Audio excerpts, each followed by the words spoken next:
We've, of course, been digging into the Test match, but a lot of the back pages this week have been dominated by the IPL, and namely the player auction for the 2025 edition. A huge talking point, any mega auction, some crazy stuff thrown up, including a 13-year-old Vaibhav Suryavanshi, who has been picked, the youngest player, unsurprisingly, ever to be picked to play in the IPL.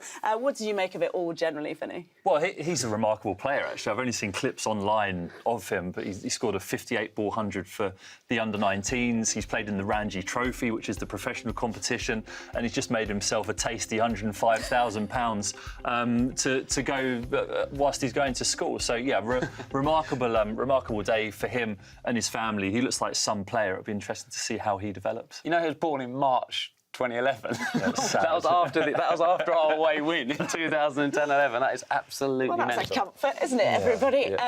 Yeah, but I mean, I suppose what it shows us, a player that young coming in, it shows us that this is perhaps going down a kind of football lines where people are getting picked up younger and younger, and there's so much money in the game to encourage them to do it. Yeah, I mean, he's clearly an exceptional case because these franchises do have academies and they have player pathways where people do get picked up from obscurity. I think that's one of the great things about the IPL. It gives a lot of people who wouldn't have had the opportunity to play professional cricket that chance, and it's unearthed some remarkable talent.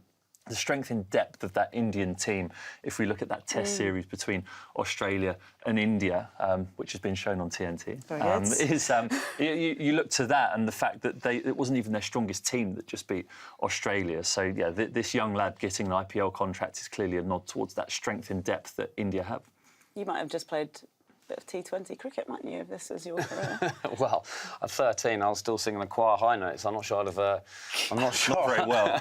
I'm not sure I'd been able to go and bash the IPL around. That is an extraordinary thing. It's also the names we've missed out. Like, gone are the days, really, now.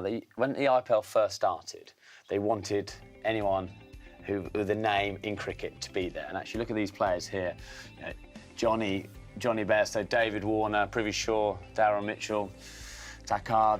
They're players who you thought would get picked up, but there really is now an emphasis on those stats, on the analysis. It doesn't matter your name; it's what you can add to the region and to the franchise.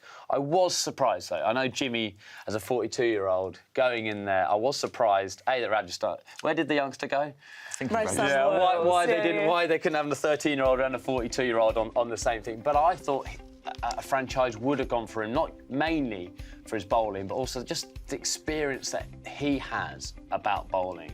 Surely, like, there's 10 overseas players, don't have to have him playing, but have him around your setup, get him involved.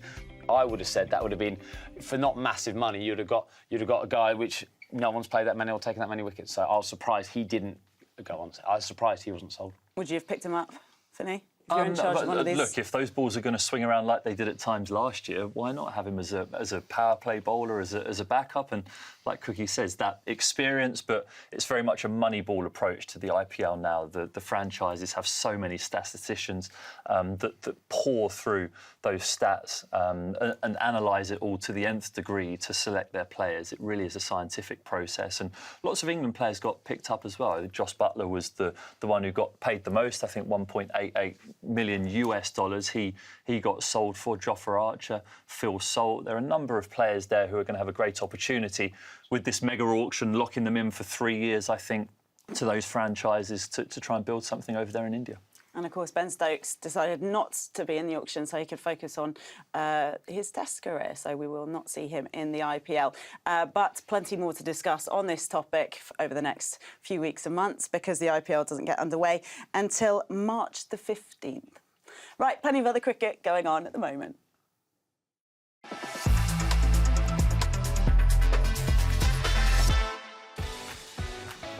After their 201-run win against Bangladesh in the first Test, the West Indies will be wanting to make it a clean sweep. The second Test starts tomorrow at 3 p.m, and you can see all the action live, like Finney said, about the Australia game on TNT Sports.